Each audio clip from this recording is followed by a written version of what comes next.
Bonjour Adeline Hazan. Bonjour. Vous êtes depuis juillet 2014 contrôleur général des lieux de privation de liberté.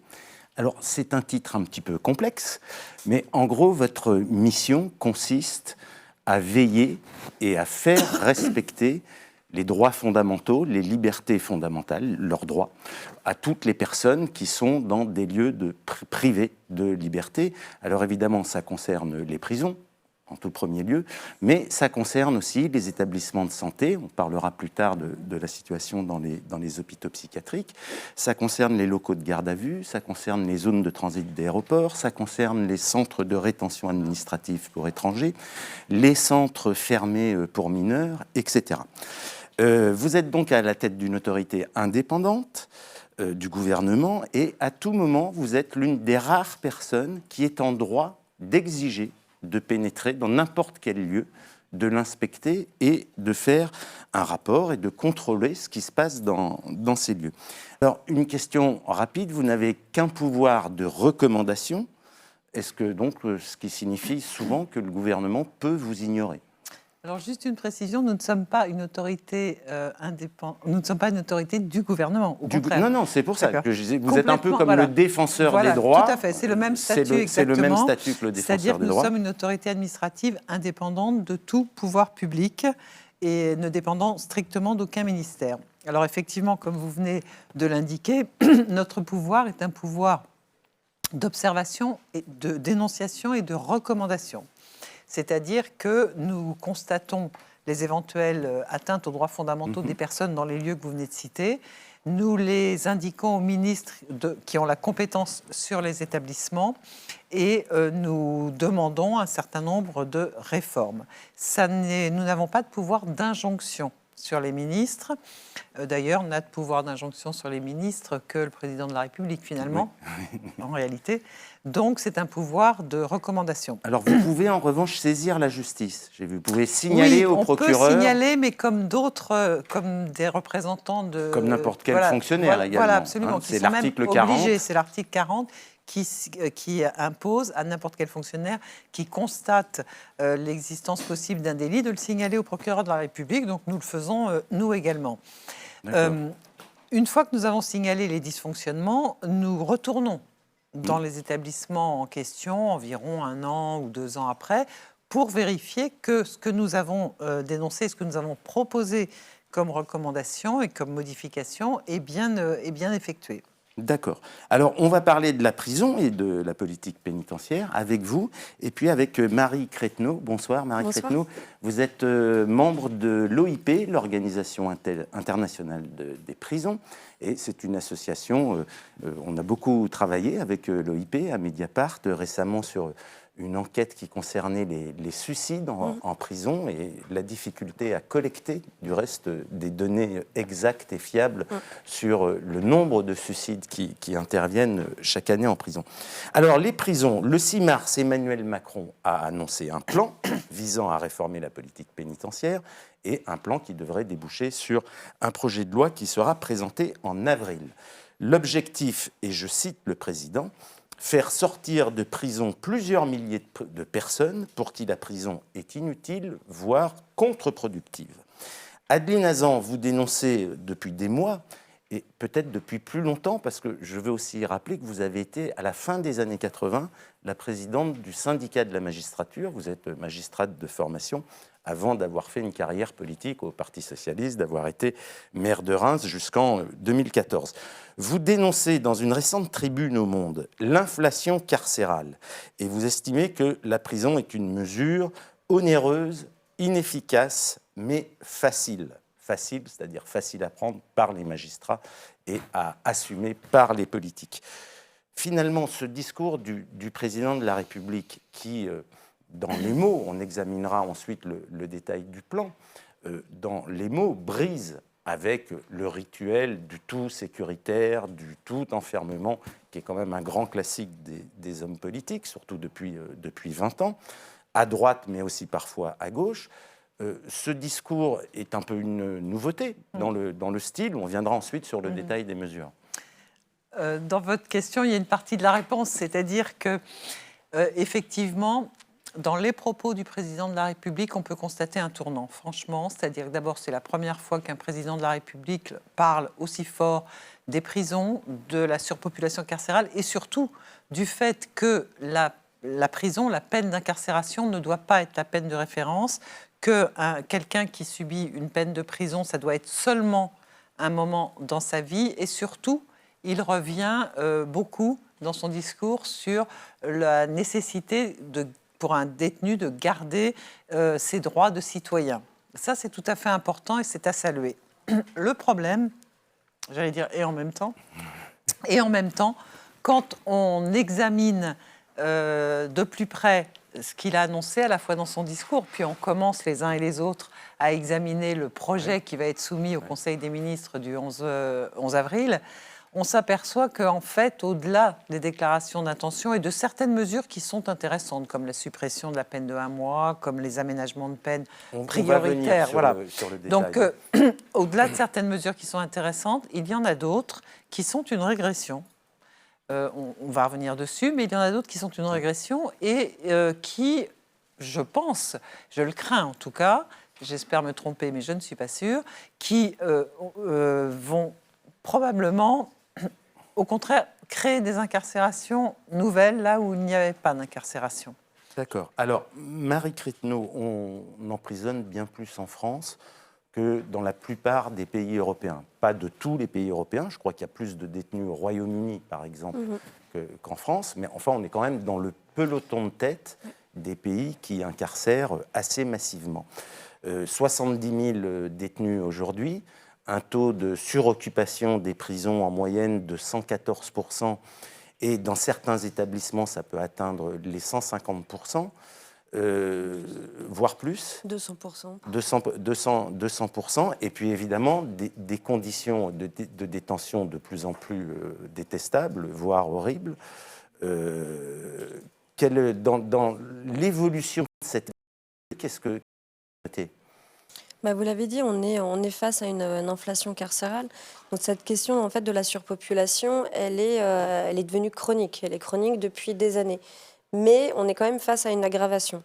Dans les maisons d'arrêt, donc c'est à peu près 70% du parc carcéral, on a des taux d'occupation moyens de 140%. Concrètement, ça signifie qu'au lieu de respecter le principe de l'encellulement individuel, qui est censé être un droit, qui a un besoin en termes d'intimité, qui peut être aussi un besoin en termes de sécurité personnelle, absolument pas respecté. Et on est dans la promiscuité la plus totale. On met 2, 3, voire parfois plus de personnes en cellule, c'est-à-dire dans 9 mètres carrés, dans l'oisiveté à peu près la plus totale en maison d'arrêt, parce que les activités sont très réduites. On peut avoir des personnes qui sont 22 heures sur 24 en cellule, à 3 dans 9 mètres carrés. Donc on peut imaginer en fait les tensions qu'il peut y avoir. Donc c'est ça, c'est aussi un empêchement de... un peu pour tout. Donc les activités, j'en ai parlé, mais pour le soin, pour la formation, c'est des délais d'attente, mais parfois délirants pour ne serait-ce que voir un psychologue. Et en maison d'arrêt, on est dans un régime porte fermée. Donc, mais ça suppose aussi que pour toute demande, tout déplacement, ou même simplement transmettre une demande de rendez-vous, ça doit passer par le biais d'un personnel pénitentiaire. Et les personnels pénitentiaires, le nombre n'est pas corrélé au nombre de personnes détenues, donc ils sont peu disponibles, énormément de travail, donc peu promptes aussi, donc à ne serait-ce qu'à dialoguer, avoir un peu le temps, mais même juste de pouvoir répondre aux interrogations des personnes détenues. Donc la situation, elle est explosive à ce niveau-là. Cette surpopulation chronique dans les prisons et qui ne fait que s'aggraver, je lisais un entretien de vous récemment où vous disiez, c'est ça finalement l'explication du mouvement de protestation des gardiens de prison il y a 2 mois environ. C'est évidemment, c'est aussi en écho pour eux des conditions de travail infernales. Tout à fait. Alors il n'y a pas que ça dans le mouvement des surveillants, mais il y a beaucoup cela. Et effectivement, ils travaillent du fait de cette surpopulation carcérale dans des conditions qui sont là aussi, elles, indignes. À Fresnes ou à Nanterre, par exemple, ou même à Fleury, un surveillant pour 100 détenus dans les coursives. Donc ils ne peuvent pas travailler correctement. Donc là, il y a aussi... Et puis il y a le fait que des surveillants ne peuvent pas travailler correctement c'est inadmissible pour eux, mais ça a une répercussion directe sur justement les droits fondamentaux des personnes, parce que ces tensions, cette impossibilité de parler avec les détenus, cette impossibilité de faire autre chose que d'ouvrir et de fermer des portes, ça rejaillit, et impossibilité de répondre aux demandes des détenus, ça rejaillit forcément beaucoup sur la condition des détenus. Comment vous expliquez cette incapacité de nos responsables politiques à faire une pédagogie publique de cette question de la prison, parce qu'évidemment, quand vous écrivez inflation carcérale, la prison comme mesure inutile, inefficace, coûteuse, on va vous taxer immédiatement de laxisme gauchiste. Voilà, donc comment expliquer que ce message-là ne soit pas plus porté par les politiques et que cette pédagogie publique qui existe dans d'autres pays, dans bon nombre de pays, on cite tout le temps la Scandinavie, mais pas seulement, l'Allemagne par exemple, voilà, on n'arrive pas à faire ça en France ou on ne veut pas le faire. Moi, je l'explique un peu de façon sévère par une absence de courage des responsables politiques. Parce qu'en fait, la plupart connaissent les conditions d'incarcération, savent pour la plupart, par exemple, que des courtes peines ne servent à rien, si ce n'est à désocialiser davantage la personne qui est condamnée. Mais comme ça n'est pas dans le sens, malheureusement, de ce que réclame l'opinion publique, eh bien... Mais est-ce qu'on est sûr de ce qu'elle réclame, cette opinion publique? Est-ce qu'on ne l'a pas plutôt chauffé à blanc c'est un petit peu la poule et l'œuf, si je puis dire. C'est-à-dire que l'opinion publique, quand on l'interroge, on voit bien qu'elle réclame de plus en plus de sécurité, mais si on lui expliquait un certain nombre de choses, déjà l'état des prisons, déjà qu'une peine courte, ça ne sert à rien, et qu'au contraire, quand quelqu'un sort...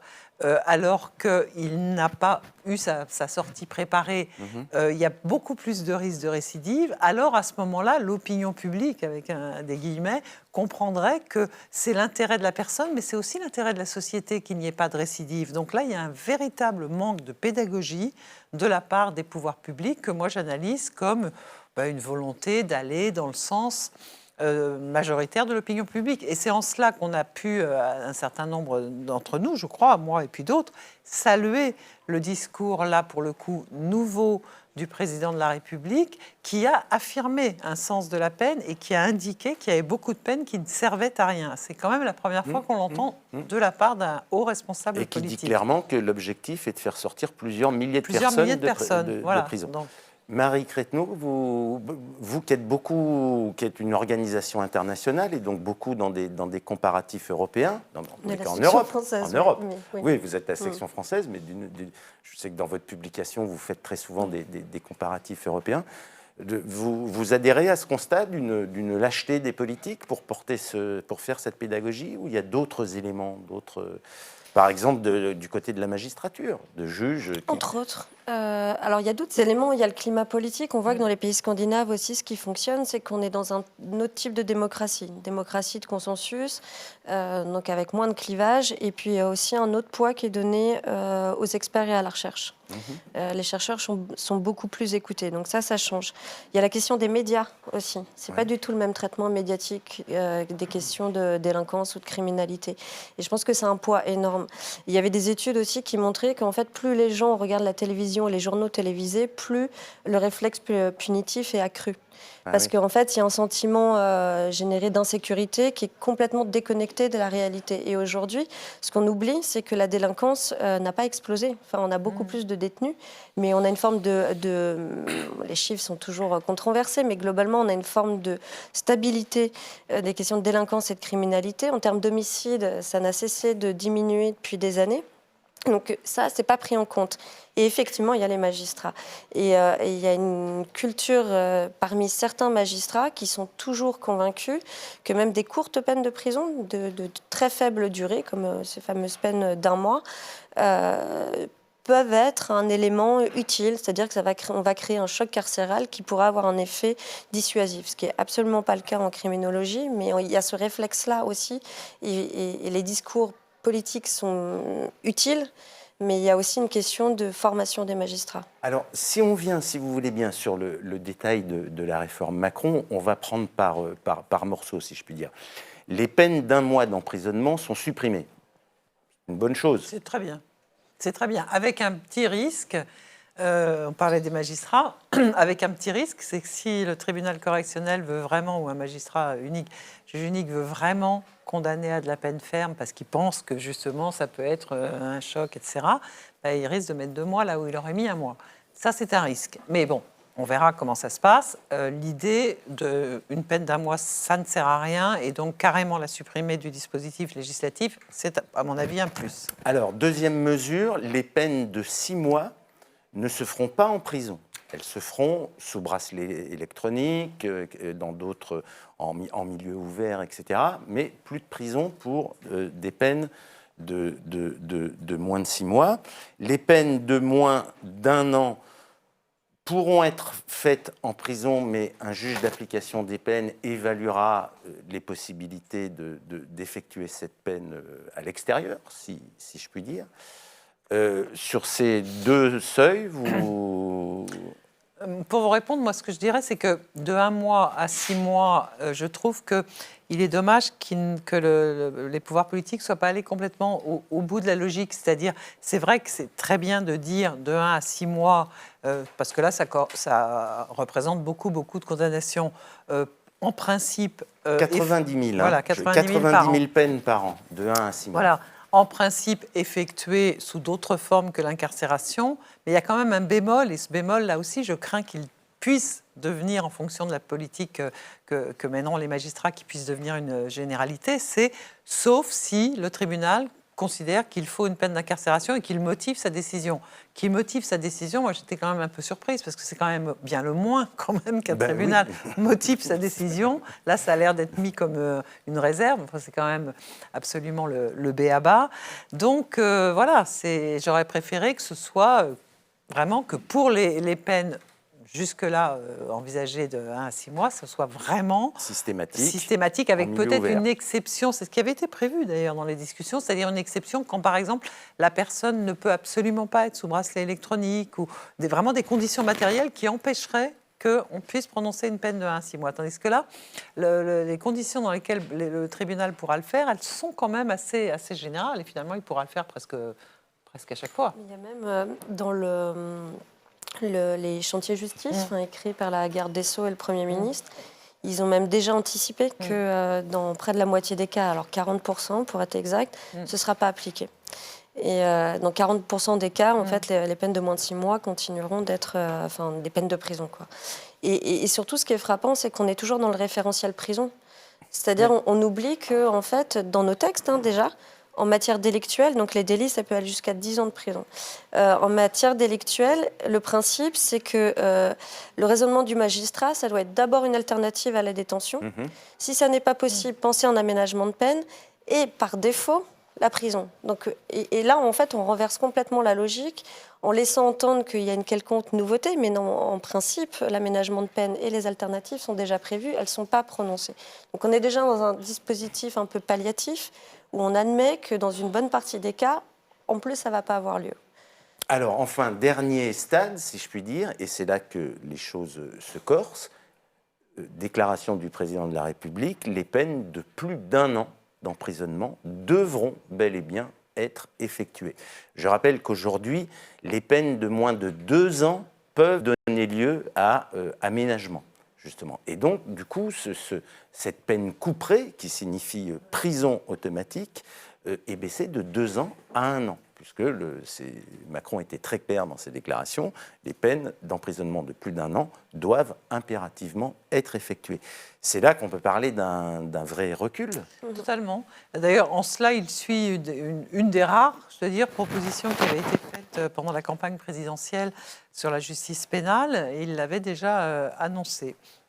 Alors, c'est ce qui vous fait dire dans un communiqué, Adeline Hazan, où vous dites l'application de ce plan risque d'avoir un effet contraire à l'objectif de réduction de la population carcérale. Tout à fait, absolument, parce que les peines de 1 à 2 ans, ça représente là aussi beaucoup de peines où il y a incarcération avec possibilité d'aménagement de peine, donc il y a beaucoup d'aménagement de peine.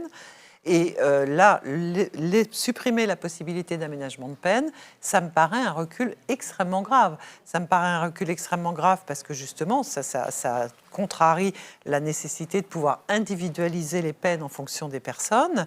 Et ça me paraît également un recul important par rapport à la volonté affichée de diminuer de plusieurs milliers le nombre d'incarcérations. Et je crains tout à fait que cette mesure-là, à elle seule, finalement, elle anéantisse, voire au moins elle diminue considérablement l'impact éventuel, qu'on espère, des autres mesures. Oui, mais alors comment expliquer une telle contradiction ? Si, moi je crois que je comprends la logique avec laquelle je ne suis pas d'accord, d'ailleurs, qui sous-tend un peu toutes ces mesures, c'est qu'au fond, je crois que le président de la République, ce qui le choque, c'est que lui, il perçoit ça comme un magistrat, en l'occurrence le juge d'application des peines, va défaire ce qu'un tribunal a décidé, et ça n'est pas acceptable. C'est un peu ce qu'il a dit dans ses différentes interventions. Mais c'est totalement une fausse conception de la justice. Ça ne veut pas dire qu'il défait. Le juge d'application des peines n'est pas là pour défaire, il est là pour étudier la personnalité de la personne, ce que le tribunal en général n'a pas eu le temps de faire, et donc lui de décider s'il est possible que justement cette peine d'entre 1 et 2 ans, elle se fasse en semi-liberté, en bracelet électronique, etc. Ce qui ne veut pas rien dire, hein, parce que quelqu'un qui est en bracelet électronique pendant 6 mois ou 1 an, c'est une contrainte extraordinaire. Ça n'est pas rien, ça n'est pas anodin. Mais je crois que c'est ça la logique c'est d'en finir avec le fait qu'un magistrat, finalement, puisse, dans l'esprit du président et de la garde des Sceaux, défaire ce qu'un tribunal a fait. Mais là, il y a une erreur de conception de la justice pénale, à mon sens. Est-ce que ce n'est pas aussi une logique de communication, c'est-à-dire de dire à l'opinion, voilà, celui qui est condamné à la prison doit faire de la prison, donc à partir d'1 an, il doit aller en prison. Voilà, parce qu'il y a justement, je souriais en disant « et en même temps », il y a du « et en même temps », là, c'est-à-dire, bon, ok, on supprime presque les peines de 1 à 6 mois, on supprime totalement les peines de 0 à 1 mois, mais par contre, entre 1 an et 2 ans, on va les faire appliquer. Donc c'est, voilà. Marie Cretineau. Non, je partage tout à fait.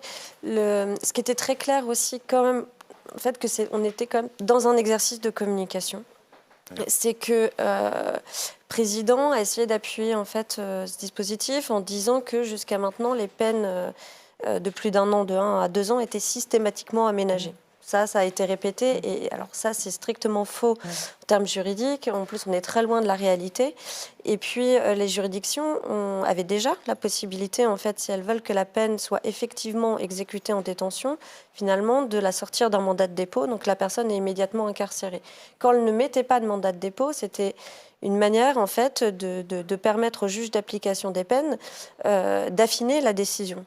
D'affiner, mais parce que en comparution immédiate, globalement, ils n'ont pas la possibilité de connaître la situation de la personne qui juge, et donc pas la possibilité d'individualiser la peine et de prendre une mesure alternative qui serait adaptée. Donc c'était une soupape. C'est une soupape qui est peut-être pas très lisible, effectivement, pour l'opinion publique, sur l'extérieur, mais c'était une soupape nécessaire, sauf à réformer la manière dont on juge les personnes. Alors, on va y venir. Juste avant, je vous donne, pour rappel, pour ceux qui nous regardent, les réactions des 2 principaux syndicats. Le syndicat de la magistrature qui, dans un communiqué, estime que derrière l'écran de fumée, je cite, « seules les mesures favorisant l'emprisonnement ferme sont retenues ». Et puis l'Union syndicale des magistrats, syndicat modéré et majoritaire dans la profession, qui estime avoir pris connaissance avec consternation du discours prononcé hier soir à Agen par le président de la République. Adeline Hazan, vous avez évoqué dans cette récente tribune la nécessité de réformer la procédure de comparution immédiate, c'est-à-dire ce système qui permet de juger en accéléré des délits. Pourquoi c'est une idée clé un levier pour faire diminuer la population carcérale? C'est vraiment une des clés parce qu'en comparution immédiate, la procédure de comparution immédiate, ex flagrant délit, c'est vraiment la procédure la plus pourvoyeuse de peine ferme. C'est presque de l'abattage. J'ai siégé, moi, dans une autre époque en flagrant délit. C'est vraiment une justice d'abattage. Et là, pour le coup, les magistrats, le tribunal correctionnel n'a presque aucun élément de personnalité concernant la personne qu'il va juger. Et donc, ça devient une facilité, finalement, de l'incarcérer. Et en fait, finalement, il n'a le choix qu'entre l'incarcérer ou rien. Et donc, c'est là que je dis ça devient une facilité. Donc moi, je regrette beaucoup que dans cette loi de programmation de la justice qui se veut très globale et pluriannuelle pour plusieurs années, il n'y ait eu aucune réflexion sur la comparution immédiate de façon au moins à la restreindre, c'est-à-dire à la restreindre sur un certain nombre de cas, mais pas à en faire ce qui existe actuellement, c'est-à-dire une justice expéditive, sans individualisation de la peine, et une justice qui se réunit quasiment en permanence. Marie Cretineau, vous également, vous mettez en avant la nécessité de modifier la procédure pénale pour agir. Ah, c'est un enjeu majeur. Enfin, ça avait été souligné au moment de la réforme Taubira. Là, à nouveau, c'est rappelé. Ouais. Et pourtant, on n'évolue pas sur cette question qui est cruciale, qui est essentielle. Alors, ça ne réglera pas tout. Mais il semble qu'il y ait quand même un consensus. Il y avait une conférence de consensus sous le ministère de Christiane Taubira. Il semble qu'il y a un consensus des différents acteurs et en même temps, rien ne se passe. Je pense qu'il faudrait vraiment modifier beaucoup la justice, et notamment en termes de moyens, pour réduire au strict minimum les possibilités de comparution immédiate et faire en sorte que les personnes puissent être jugées rapidement, mais pas avec cette justice d'abattage. Bien, merci Marie Cretineau. Alors,